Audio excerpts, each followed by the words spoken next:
hatchlings are more than tribes for sharing work and resources. They also represent living philosophies. In many ways, the House of Light is traditional. We worship the Great Machine, and we embrace ancestral roles like splicers and scribes.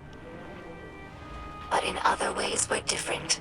My father Mizrax is Kel of our house, but he does not act as past Kels. He does not take more than his share of ether, and he does not punish by docking limbs. These are radical, but popular ideas in our house. However, Mizrax Kel also believes in peace and cooperation with humanity. This is less popular. Everyone in our house has seen Elixni killed by guardians. Not just warriors, but innocents and hatchlings.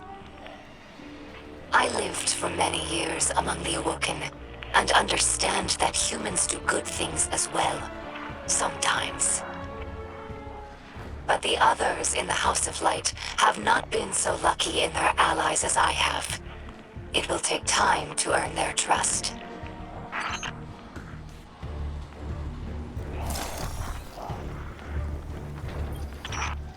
Some Elixni tell hatchlings that these wards keep guardians from attacking us in our sleep. We know this is not true, of course, but it helps hatchlings to rest peacefully. Soon enough, they must learn that the guardians cannot be stopped by such things. That they cannot be stopped at all, even by death. After that, the ward changes meanings. For grown Elixni, it's a reminder that the Great Machine blesses life givers and killers alike. But now that we have seen the Guardians among their own people, taking orders and making awkward small talk, I don't think this tradition will continue in the House of Light. We no longer see Guardians as monsters, just people, frightened and misguided.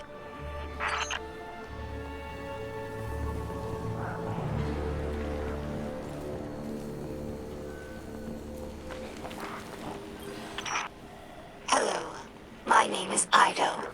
My father is Mizrax, Kel of our house. I took my name from his first awoken friend, Sir Eido.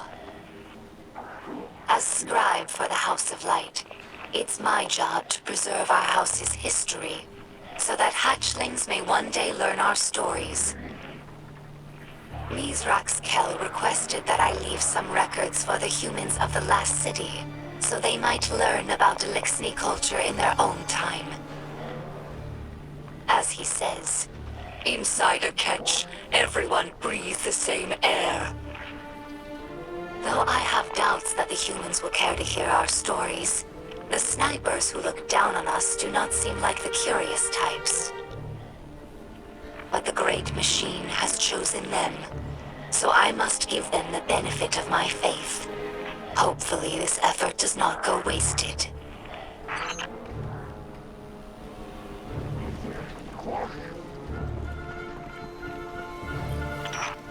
During our Golden Age, the Elixni civilization spanned many star systems, farther than humanity could imagine.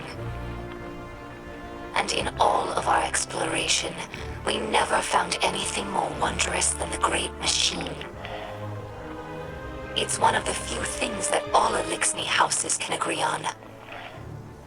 That's why shrines like these are made of many small pieces. Each bit was added by a different house. It's a tradition that lasted generations. Most of those houses are now extinct, and their members are scattered. It's funny. I revered the Great Machine all my life, without ever having seen it. And now that it's right overhead, I still look to this shrine for comfort.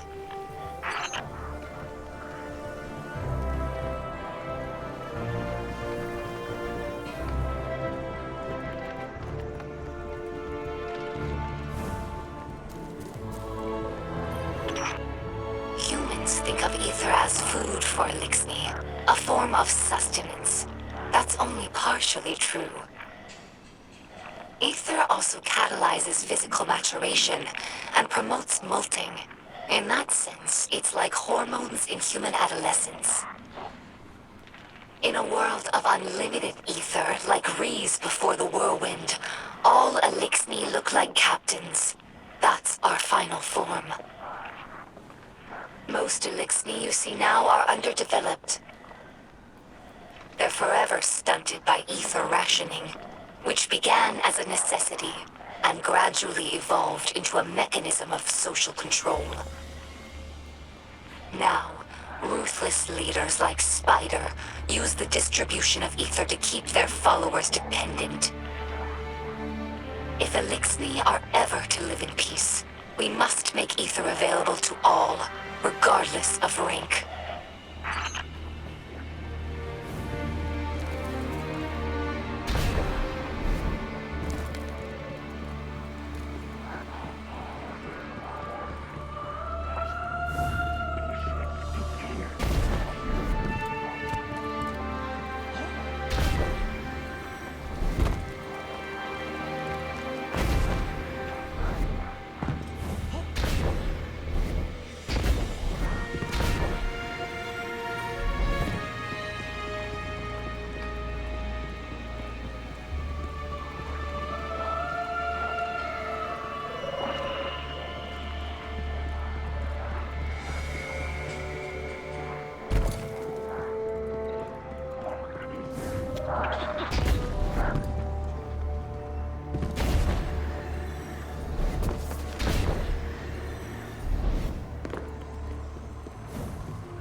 Many Elixni spend their whole lives on ships.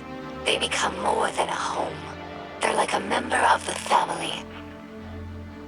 Mizrax found me in the vent of a wrecked ship, you know. We joke that my father is a Splicer and my mother is a catch. After the fall of our homeworld, Reese, Elixni scattered across the stars. Having lost our grounding, catches evolved from modes of transportation into permanent homes. Even after Elixni began to resettle in places like the reef, we never lost our reverence for the machines that kept us alive. Now, after so much wandering, it's hard to believe that there's real ground beneath us and a real sky above.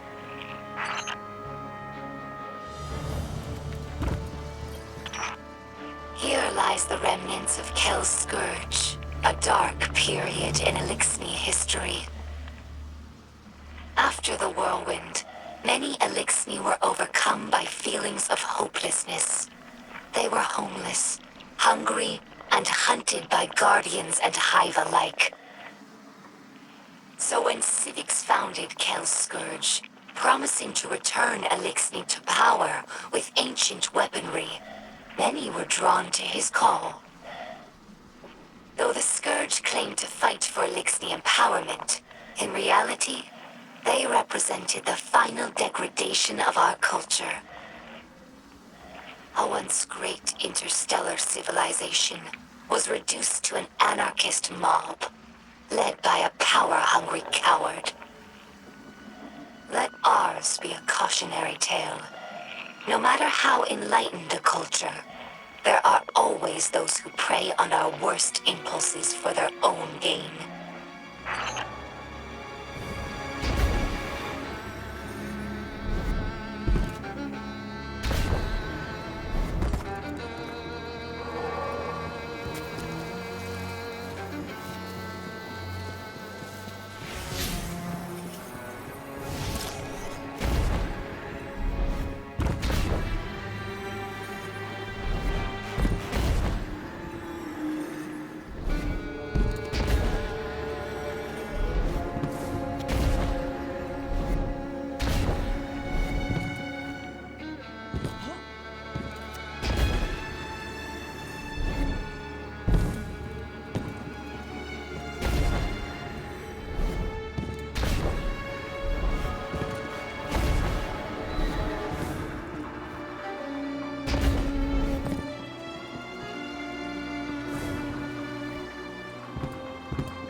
She's temperamental, but loyal.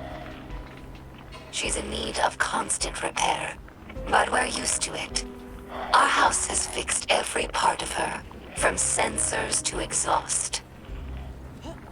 So when I look at her, I don't see an object. I see the members of my house.